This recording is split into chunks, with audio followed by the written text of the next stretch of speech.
You're standing in your kitchen at 11 p.m., boxes everywhere because you're moving in 3 days, and your back is screaming from lifting furniture alone. Your phone is right there. You've got at least 4 people who would drop what they're doing to come help you, and you don't call a single one of them. Instead, you tell yourself you'll just push through it. You tell yourself it's faster this way. You tell yourself they're probably busy anyway. None of that is really true. You just can't ask. And if you're watching this, some version of that scene probably feels familiar. Maybe it's not moving boxes. Maybe it's crying in your car before walking into work because you didn't want anyone to see you struggling. Maybe it's redoing a project at 2 a.m. instead of admitting you're overwhelmed. Maybe it's smiling and saying, "I'm fine," to someone who could actually tell you weren't. Stay with me here, because this isn't really about help. It's about something much older. Let's start with the everyday version of this, because you've lived it more times than you realize. Think about the last time someone asked if you needed anything, and you said no, even though you did. Think about the last time you struggled silently through something a simple text message could have fixed. Think about how normal it feels to say, "I've got it," even when you very clearly do not have it. This isn't laziness. It isn't independence either, even though we love to dress it up that way. This is a pattern, and patterns like this don't come from nowhere. They come from somewhere very specific in your history, even if you can't point to the exact moment. Here's why this matters more than it seems to. The inability to ask for help isn't just a quirky personality trait. It quietly shapes your relationships, your stress levels, your health, even how close people feel to you. Because when you don't ask for help, people don't just see you as strong. They also don't get the chance to actually know you. They see the version of you that's holding it together, not the version that's real. Over time, this creates a strange kind of loneliness. Not the loneliness of being alone, the loneliness of being surrounded by people who could help and choosing to carry everything by yourself anyway. So why does this happen?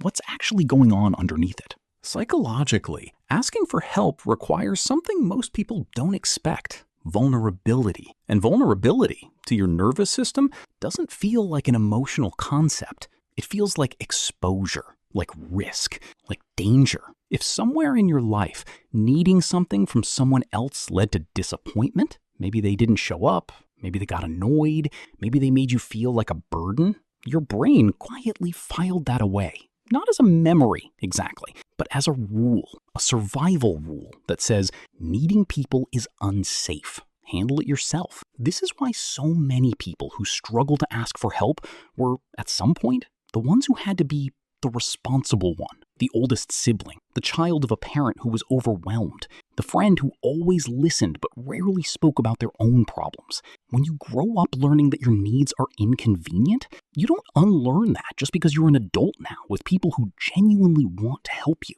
Real quick, before we go on, if that explanation just made something click for you, that's exactly what this channel is for. Hit subscribe if you want more of these. Now, let's make this real with a few everyday examples. Picture someone at work who is drowning in tasks but never says anything until they're completely burned out. From the outside, it looks like dedication, but underneath, it's often fear. Fear that asking for support will make them look incapable, or worse, replaceable. Or picture a relationship where one partner handles everything: the finances, the emotional labor, the logistics, while quietly resenting that the other person never helps. But when the partner does offer, they get brushed off with an "it's fine, I've got it." Not because it's actually fine, but because asking would mean admitting they can't do it all. And somewhere inside, that feels like weakness, instead of what it actually is: being human. Or think about the friend who always shows up for everyone else's crisis, but disappears during their own. Not because they don't need support, because being needed feels safe, and needing feels dangerous. Now here's where it gets emotional,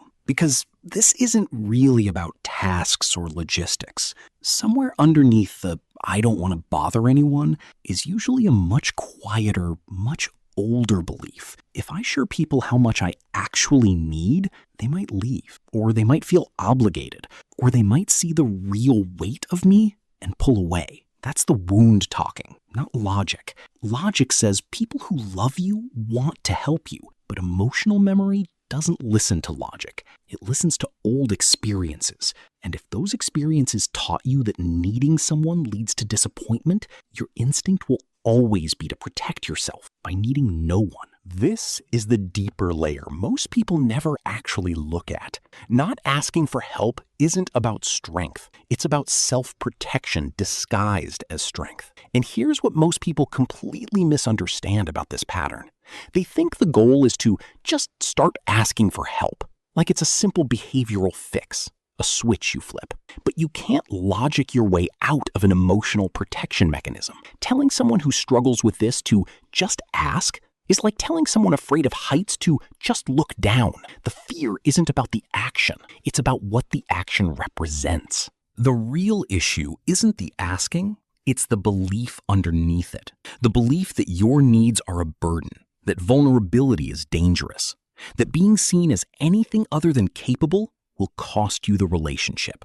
Until that belief shifts, the behavior won't either, no matter how many times someone tells you it's okay to ask. So what actually helps here? Not in a fix-it, motivational poster way, but in a real way. It starts small, not with a dramatic emotional confession, but with tiny moments of letting people in. Letting a friend carry one box instead of 10. Saying, actually, today's been hard, instead of, I'm fine. Letting someone see the crack before it becomes a full collapse. Each small moment retrains that old survival rule. It teaches your nervous system, slowly, that needing something from someone doesn't automatically lead to disappointment. Sometimes it leads to connection. Sometimes it leads to relief. Sometimes it leads to someone showing up in a way you didn't expect. Because most people don't actually see your needs as a burden. They see them as an invitation to be close to you. And that's the realization that changes everything. Asking for help was never actually about the moving boxes or the deadline or the bad week. It was about whether you believed you were allowed to be human in front of other people, whether you believed your needs made you less lovable, or whether somewhere underneath the fear, you could let yourself believe the opposite, that letting someone in isn't weakness, it's trust. And trust is the thing that actually builds closeness, not the performance of having it all together. So the next time you're standing in your version of that kitchen, tired, overwhelmed, phone in hand, maybe the bravest thing isn't pushing through alone. Maybe it's just asking, not because you're incapable, but because you finally believe you're allowed to need someone. And if this video helped you understand a part of yourself a little more clearly, maybe that's worth sharing with someone who needs to hear it too.